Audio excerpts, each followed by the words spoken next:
Right before I plugged into the compact flash card, I did a ls of the dev directory to give me a baseline. Once I plugged it in, I ls the dev directory again, and now rdisk 5 comes up, which was not there before. So I just took a quick look at disk 1 through whatever, and 1 through 5 is now there. 1 through 5 was not there before. So obviously the rdisk 5 is the compact flash. So I unmount the disk and then sudo dd input file for the good card image and output file to dev disk 5. That'll write directly. My byte size is 1. So let that go. Couple of things quick. So keep in mind you don't want to eject. If you eject the device, then it'll remove itself completely from the system and you won't be able to get to the dev disk. Unmounting is the way you want to do it. That way it tells macOS to stop touching the file, but you can still write to the raw sectors.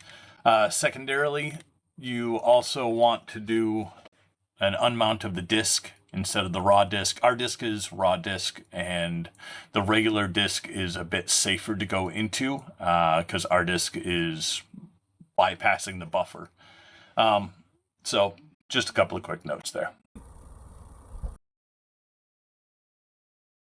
What we have here is a ni-2100, and the ni-2100, pop it open, and we'll be able to take the card directly out and place it directly in the compact card flash slot.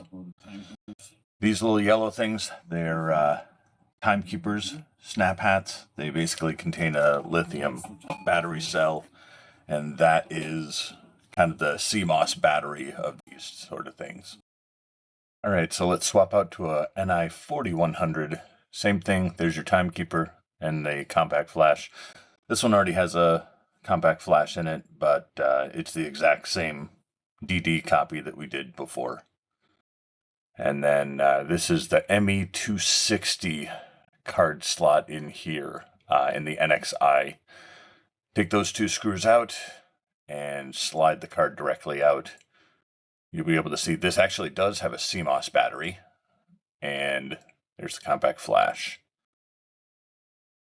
Super easy to deal with those. That said, the ME260 won't take a standard compact flash.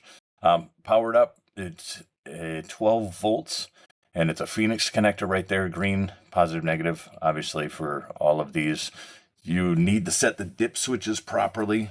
The last three up, everything else down will be 38,400 for baud speed, which is pretty standard.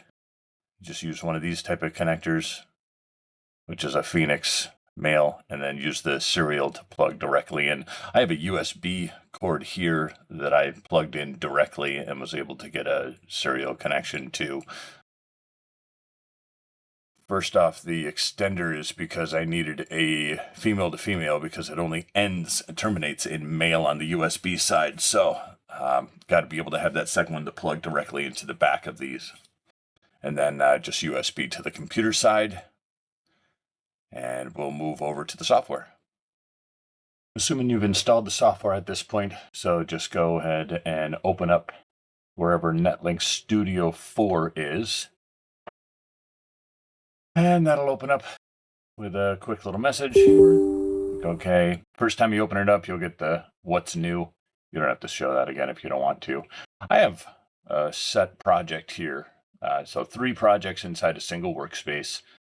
The old one is your active workspace. If you click over to online tree, right click, click refresh, and it'll attempt to go. If you need to change it, you can do it here, select your COM, 38,400 baud rate, click OK. That's if you're going through serial.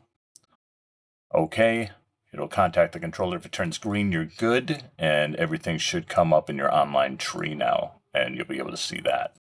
Highlighted in the online tree is the IP address here. It might not actually be correct. If you go to diagnostics down to network addresses here, you can actually set the IP. Get IP information, it'll tell you what it is currently. You can use DHCP or specify it. Mine's on a 192.168.30 address, so I'm just adjusting that information so I can actually see mine. Otherwise, I wouldn't have been able to see it. Don't worry about DNS if you don't want to. If you're looking at local, set the IP information. You do need to have this upper host name here. And system and device is where that's going to end up going. So set the IP information. It'll say successful or not. Click OK. And then you'll want to reboot the device and continue. Reboot. You'll be able to connect via IP instead to the ni-2100, ni-4100, whatever you have. Click Done, pop over to your workspace, right-click on whatever your project is you're dealing with right now. Make sure it's set as the active system. Then we can go down and change our properties here. Network, we'll do a new one, set it to the IP address that we just set, or whatever the controller is. Write a quick little description so you understand what it is. Click OK. And OK. And then we'll pop over to the online tree, right click, refresh online system. It'll contact the master. As long as it turns green right here, then your IP address is actually correct. You could, at that point, open up an Internet Explorer or whatever and go to that IP address, and you should be able to see the actual AMX master node at that point in that web interface. And if it comes up, you are completely up at that point.